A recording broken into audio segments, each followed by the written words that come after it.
kembali lagi ke channel Invest is Good. Melanjutkan konten sebelumnya terkait analisis fundamental. Kali ini kita akan masuk ya ke salah satu cara dalam menganalisis fundamental, yaitu analisis kuantitatif. Jadi seperti kata-katanya ya, kuantitatif, jadi kita akan berhubungan dengan angka. Jadi apapun aspek perusahaan ya, mikro, makro, industri, apapun itu yang terkait dengan bisnis perusahaan, selama itu bisa kita angkakan, kita jadikan model statistik, matematika, itu kita masukkan ke dalam analisis kuantitatif.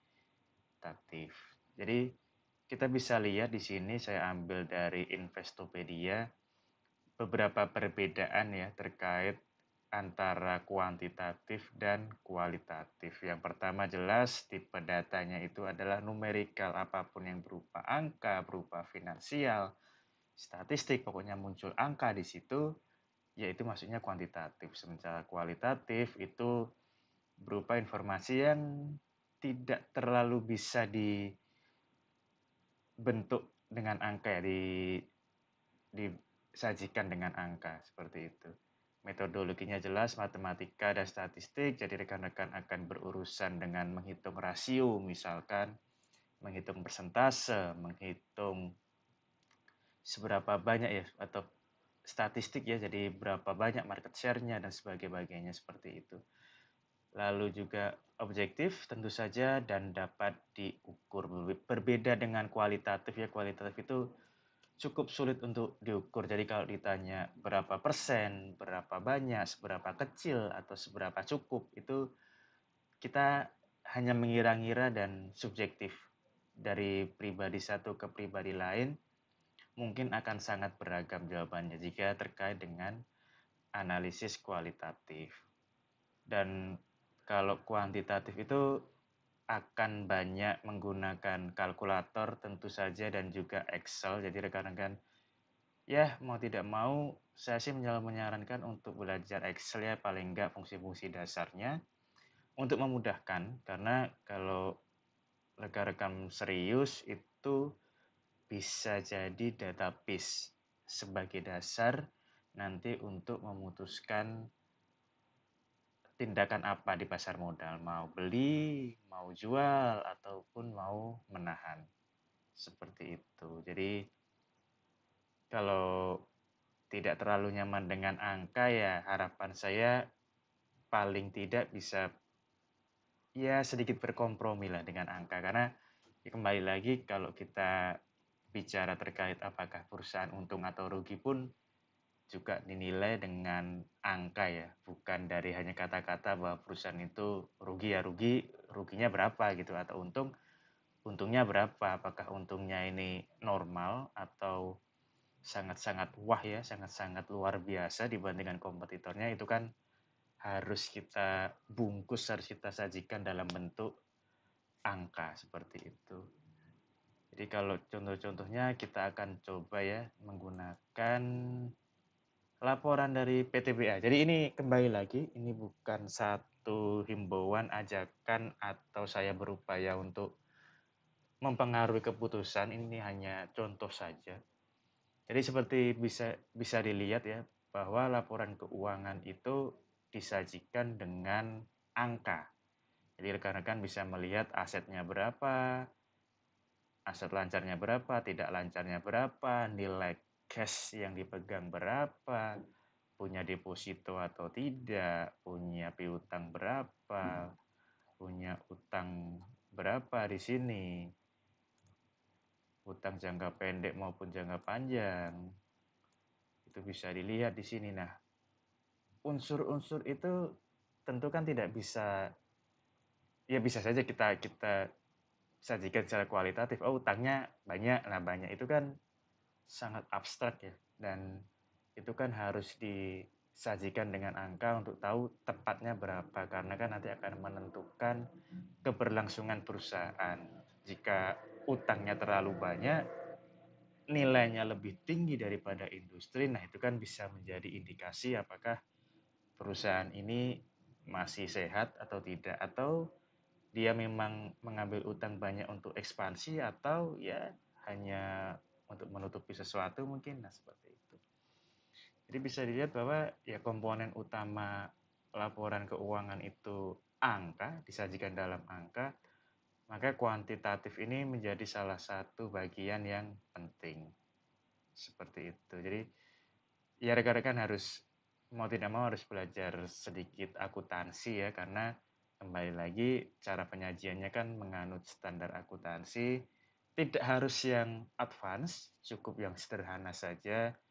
Contohnya seperti membaca ekuitas ya, ekuitas itu apa, lalu kenapa dicatat demikian, ataupun liabilitas itu apa, kenapa dicatat demikian, komposisinya apa, lalu nah ini laba usaha itu apa, kenapa dicatat demikian, lalu juga pendapatan itu apa, bagaimana mencatatnya.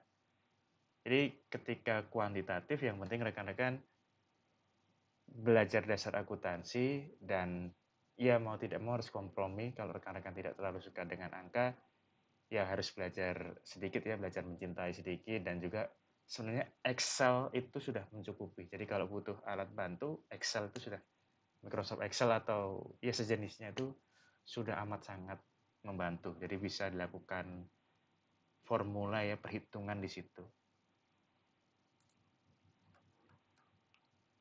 Nah, kuantitatif itu memberikan ya bisa dibilang memberikan kepastian ya, yang lebih pasti daripada kualitatif. Karena kembali lagi kalau angka itu kan bisa kita bandingkan dengan jelas. Oh 1000 atau 1 M itu lebih gede daripada 100 juta. Misal seperti itu. Atau 100 juta itu lebih kecil dari 1 M. Jadi karena kan bisa mendapatkan perbandingan yang jelas, bisa mendapatkan performansi yang jelas dari satu perusahaan. Apakah dia keuntungannya lebih tinggi, apakah dia asetnya lebih rendah, apakah utangnya lebih tinggi atau digunakan lebih baik, berapa persen utangnya, berapa persen modal kerjanya, berapa banyak nilai market share-nya, berapa banyak jumlah customer-nya, atau berapa banyak seperti jumlah keluhannya, atau berapa banyak produknya, berapa banyak portofolionya. Jadi kuantitatif itu memberikan kepastian ya, memberikan kepastian dan memberikan gambaran yang jelas. Namun kuantitatif ini juga memiliki beberapa kekurangan. Yang pertama adalah rekan-rekan akan sangat bergantung pada data. Contoh untuk laporan keuangan seperti ini, rekan-rekan sangat bergantung pada keterbukaan manajemen bagaimana dia menyajikan, dan tentu saja ketika nanti sudah diaudit ya, ya rekan-rekan bisa dibilang bergantung pada auditor. Karena ya kembali lagi, saya pun juga tidak bisa bilang bahwa akuntansi itu kan auditing itu lebih kepada kewajaran pencatatannya. Apakah yang dicatat atau angka-angka yang disajikan ini tuh wajar, sesuai dengan kaidah, sesuai dengan aturan akuntansi. Belum tentu benar, dan seringkali dan ya sejarah sudah membuktikan beberapa perusahaan ada yang mencoba mengakali ini menyembunyikan kerugian dengan berbagai cara untuk mengurangi pajak, atau entah ada kepentingan lain yang bisa dibilang itu tidak etis, bahkan ada beberapa yang sampai kepada melanggar hukum seperti itu. Jadi rekan-rekan kalau melakukan analisis kuantitatif akan bergantung pada data. Jadi ketika datanya tidak akurat, sudah usang, sudah tidak relevan lagi dan ataupun kurang, maka ya hasil kesimpulannya tidak akan bagus. Ya bisa dibilang kasarannya, kalau di rekan-rekan statistik mungkin sering mendengar ini ya, garbage in, garbage out. Tadi ya angka sampah masuk ya kesimpulannya ya sampah aja gitu. Nggak bisa dipakai apa-apa. Dan yang kedua itu bisa dibilang complexity. Saya sangat setuju bahwa terkadang model-model matematika atau statistik yang digunakan itu rumit. Ada beberapa model rasio sederhana ya seperti ROA, ROE, ataupun mungkin debt to equity ratio itu ya mudah ya kita membandingkan dua angka. Tapi ada beberapa nanti rekan-rekan akan menemukan seperti Altman Z-score ataupun beberapa teori-teori seperti Damodaran ataupun Penman yang lebih rumit dan mungkin butuh waktu dan butuh skill tersendiri ya untuk dipelajari agar bisa mendapatkan informasi dan menginterpretasikannya gitu. Dan mengkomunikasikannya itu pun juga terkadang tidak mudah, butuh waktu lah, butuh waktu pembelajaran dan akan sangat menantang apalagi jika tidak punya latar belakang keuangan. Jadi saya sendiri pun sering sekali menemukan ini ya, dan tapi menurut saya bagusnya adalah untuk rasio-rasio sederhana itu seperti tadi ROA, ROE, debt to equity itu cukup mudah untuk dikomunikasikan dan diinterpretasikan itu cukup mudah. Tapi ketika sudah menginjak ke financial modeling, lalu angka-angka ya, Altman Z-score, angka-angka yang lebih rumit lagi, ya memang keunggulannya adalah semakin